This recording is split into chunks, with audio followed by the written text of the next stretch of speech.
Assalamualaikum warahmatullahi wabarakatuh.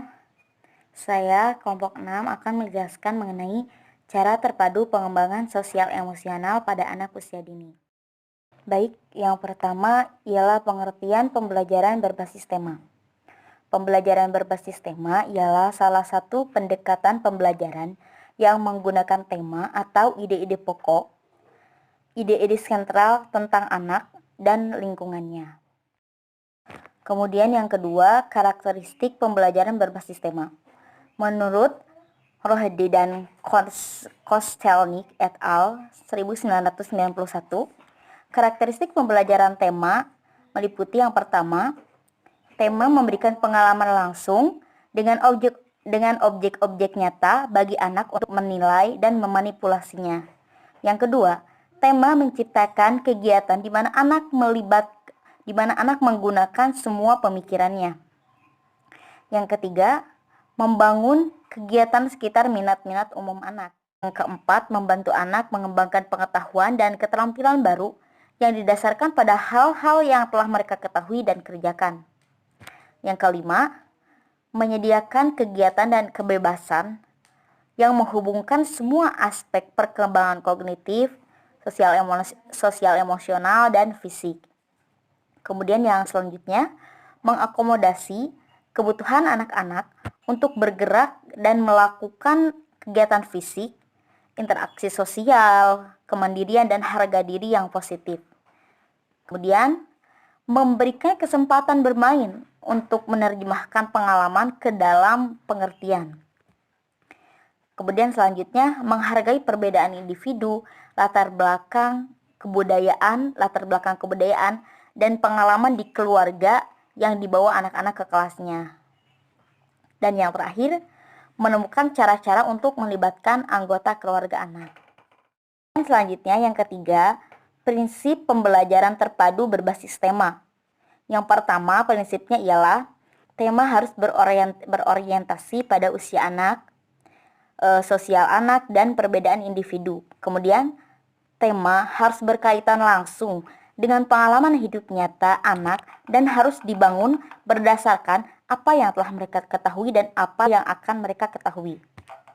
Kemudian, setiap tema harus menyajikan konsep untuk diselidiki oleh anak.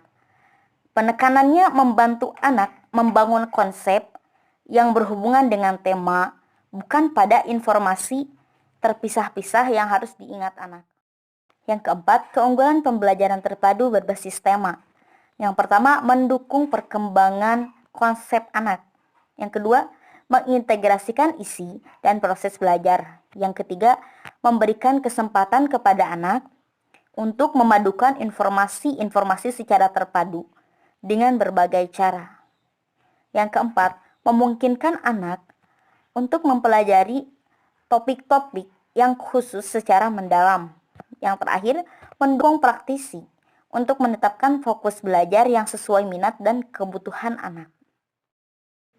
Kemudian bahasan yang kelima ialah pengembangan domain pembelajaran berbasis tema.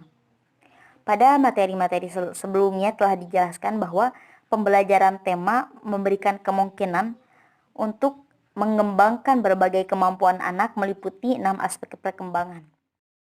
Adapun domain pengembangan sosial menurut Goleman pada tahun 2001, yaitu yang pertama, mampu memotivasi diri sendiri.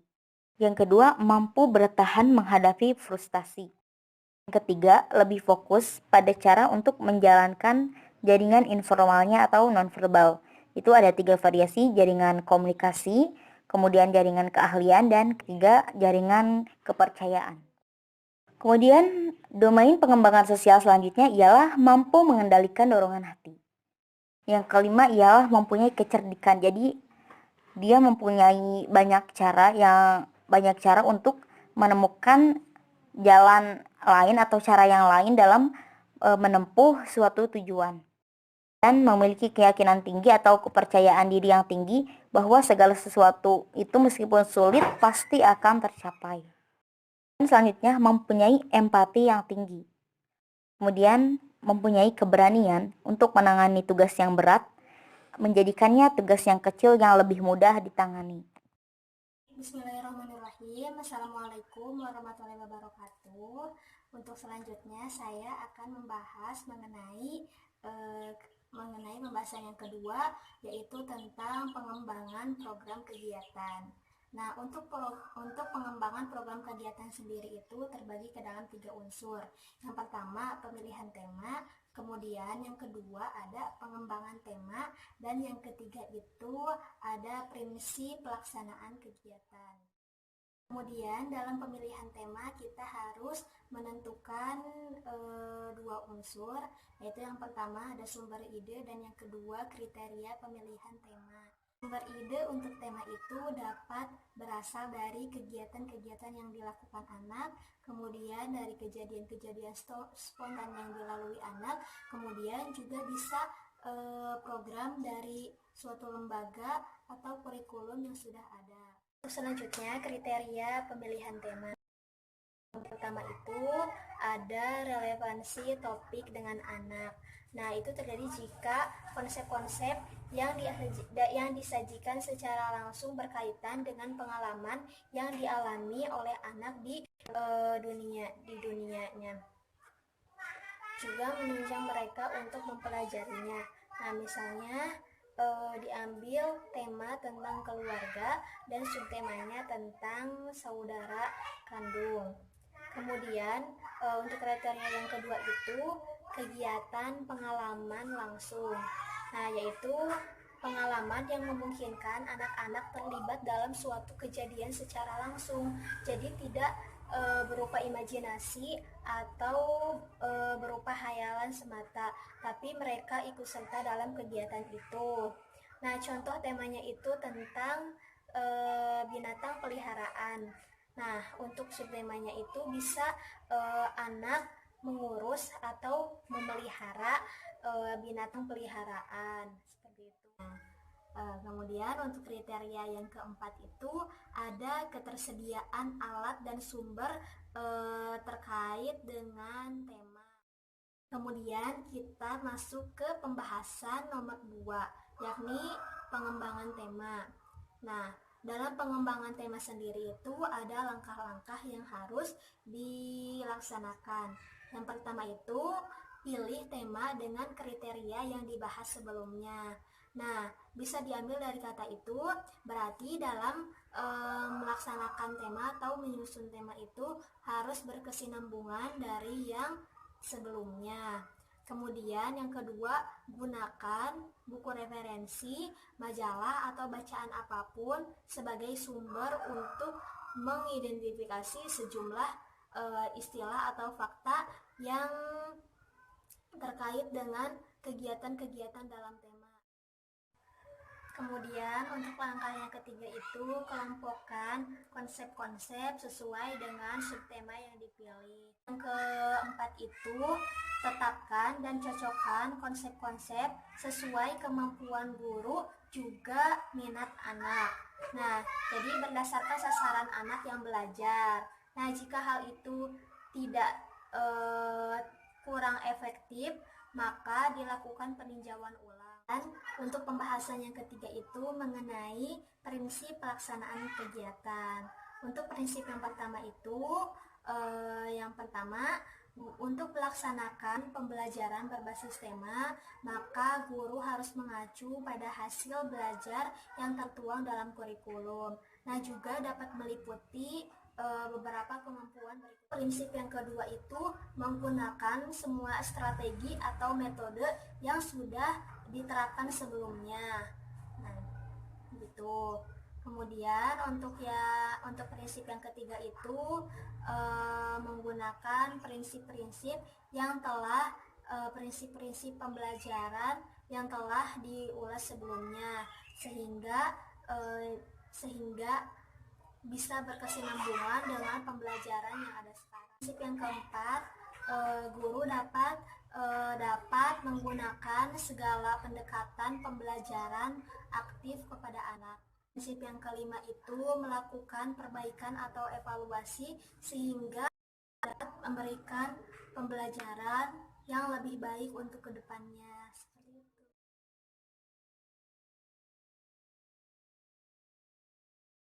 Assalamualaikum warahmatullahi wabarakatuh. Saya Alfara Hanifa, NIM 118210003. Kali ini akan membahas mengenai pengembangan sosial emosional anak melalui kegiatan rutin, kegiatan terprogram, kegiatan spontan, dan kegiatan keteladanan. Yang pertama, saya akan membahas mengenai pengembangan sosial emosional anak melalui kegiatan rutin. Kegiatan rutinnya ini berbagai jenis atau perilaku yang dikembangkan melalui penjadwalan secara terus-menerus hingga perilaku yang diharapkan melekat pada diri anak secara kuat dan menjadi bagian dari perilaku positif yang dimilikinya.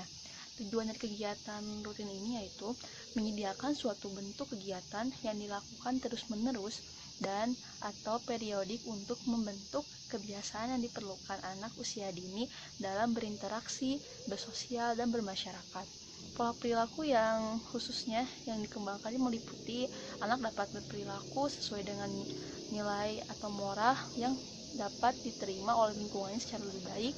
Anak memiliki kebiasaan dan kecakapan yang berpikir yang dapat diterima oleh lingkungannya sehingga mereka dapat bergaul dan berinteraksi lebih baik.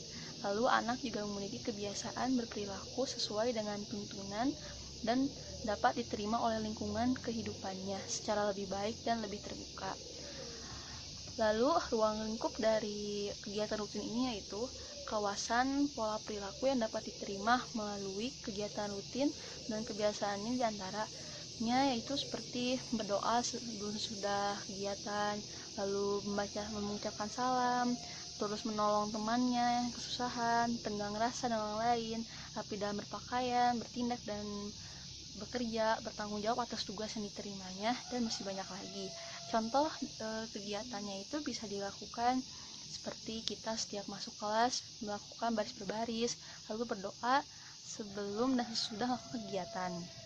Lalu kita akan membahas mengenai pengembangan sosial emosional anak melalui kegiatan terprogram. Kegiatan terprogram ini yaitu kegiatan yang dibuat secara terencana. Nah, kegiatan ini yang menjadikan agenda dirancang dalam silabus guru seperti RPH, rancangan pembelajaran harian, RPM, program semester. Lalu juga tujuan dan fungsi dari kegiatan terprogram ini yaitu secara umumnya pengembangan pembelajaran itu secara program ini yaitu agar segala kemampuan yang dituangkan dalam kurikulum TK dapat tercapai lebih optimal, sistematis, dan efektif dan efisien. Jadi tujuannya itu memudahkan guru dalam pengajaran. Lalu tujuan khususnya itu mengembangkan yang bersifat program ini, anak dapat terfasilitasi secara lebih terarah dan profesional dalam perkembangan sosial emosionalnya karena kegiatannya telah dirancang sebelumnya. Kemajuan pengembangan sosial emosional anak dapat lebih terkontrol, terukur, dan mengacu pada standar perilaku dan emosi anak usia dini. Berbagai bentuk gangguan emosional anak lebih mudah terdeteksi sehingga tindakan baik bisa lebih preventif dan maupun kuratif dapat segera ditangani secara cepat dan tepat. Lalu ruang lingkup dari kegiatan terprogram ini, kematangan kesuksesan kegiatan program ini dapat terjadi karena beberapa faktor yaitu kematangan perencanaan oleh guru, kesiapan dukungan sarana untuk pembelajarannya, dan kesatuan tim pekerjaan. Ini seperti itu. Lalu contoh pelaksanaannya dapat dilakukan seperti di sekolah dan di luar sekolah. Kalau kegiatan di sekolah ini seperti rancangannya itu sama seperti tim format dari kurikulum 2004 dalam bentuk silabus itu yang RPH dan prosem itu. Nah, lalu kalau di luar kelas itu programnya berupa bentuk kunjungan seperti bermain di luar atau kita pergi ke kebun binatang ya seperti itu. Lalu selanjutnya itu pengembangan sosial emosional anak melalui kegiatan spontan. Kegiatan spontan ini yaitu pembelajaran bersifat kontekstual dan dinamis. Nah, karakter anak yang masih rendah konsentrasinya itu bersifat spontan, egosentris, dan masih labil emosinya, serta masih terbatas keterampilan sosialnya, akan menjadikan pembelajaran mereka menjadi sangat tinggi dinamikanya. Nah, ciri-cirinya ini kita dapat menemukan kegiatan spontan ini, kita sebagai guru menemukan hal-hal yang tidak terduga dalam pembelajaran. Tujuannya itu untuk lebih meningkatkan apresiasi anak terhadap nilai-nilai yang terkandung dalam bidang pengembangan sosial emosional, karena pembelajaran disajikan dengan kejadian yang sangat nyata dan diminati oleh anak. Lalu ruang lingkup program. Ruang lingkupnya itu yaitu aspek yang dikembangkan dan pembelajaran spontan tetap harus mengacu pada standar perilaku yang berlaku dalam kurikulum. Jadi spontan tapi tetap harus mengacu pada kurikulum, jangan sampai keluar. Nah, contoh pelaksanaannya itu ketika kita menemukan pembelajaran spontan ini, misalnya seorang anak melihat sedang belajar tentang bunga di dalam kelas, tiba-tiba dia melihat ada pesawat terbang. Dia jadi melihat saja, wah ada pesawat, pikirannya juga jadi teralihkan konsentrasinya juga. Nah, dari sini kita bisa memberi arahan. Jadi pertama-tama kita juga harus memberikan anak keleluasaan untuk memperhatikan objek yang mereka lihat. Setelah itu anak kembali ke tempat duduk, mereka akan mengajukan pertanyaan yang berkaitan dengan objek yang dia lihat tadi. Nah, terus kita sebagai guru apa yang harus kita lakukan? Nah, ada 3 pilihan, yaitu pertama, kembali ke materi semula, yaitu kita belajar tentang bunga, atau malah beralih ke pesawat itu yang tadi kita dan anak tadi lihat, atau kita menggabungkan keduanya. Nah, itu kita bisa pilih salah satu dari situ. Lalu jika diarahkan pada pengembangan sosial emosional anak, maka pembelajaran segeralah diarahkan pada ilustrasi-ilustrasi yang terkait dengan tuntunan dari isi program tersebut. Selanjutnya itu pengembangan sosial emosional anak melalui kegiatan keteladanan. Kegiatan keteladanan ini yaitu pembelajaran melalui contoh-contoh yang baik dapat diterima oleh masyarakat sesuai dengan standar dan nilai yang berlaku. Tujuan dari kegiatan keteladanan ini yaitu untuk mengarahkan anak pada berbagai contoh perilaku yang dapat diterima oleh masyarakat, yaitu cara berpenampilannya atau penampilannya langsung di hadapan masyarakat, atau juga dalam kehidupannya bersama teman-temannya. Lalu ruang lingkup programnya dilakukan itu dengan keteladanan dalam beribadah, seperti diajarkan sholat, cara ibadah, lalu berdoa, adab kita berdoa sebelum makan, seperti itu. Lalu keteladanan dalam hubungan dengan orang lain, ketika bertemu kita menyapa dengan cara yang baik, kita juga mengucapkan salam, dengan kita berbicara dengan lebih tua, lebih halus bahasanya, dengan teman juga tetap sopan juga, begitu juga dengan guna orang tua. Lalu keteladanan dalam bekerja itu menyelesaikan masalah, seperti anak diajarkan untuk bersabar, untuk bersemangat mengerjakan tugasnya, menjadi orang yang disiplin. Nah, dari program ini juga kita sebagai guru memberi contoh akan hal itu, agar anak bisa mengikuti hal-hal yang kita inginkan itu.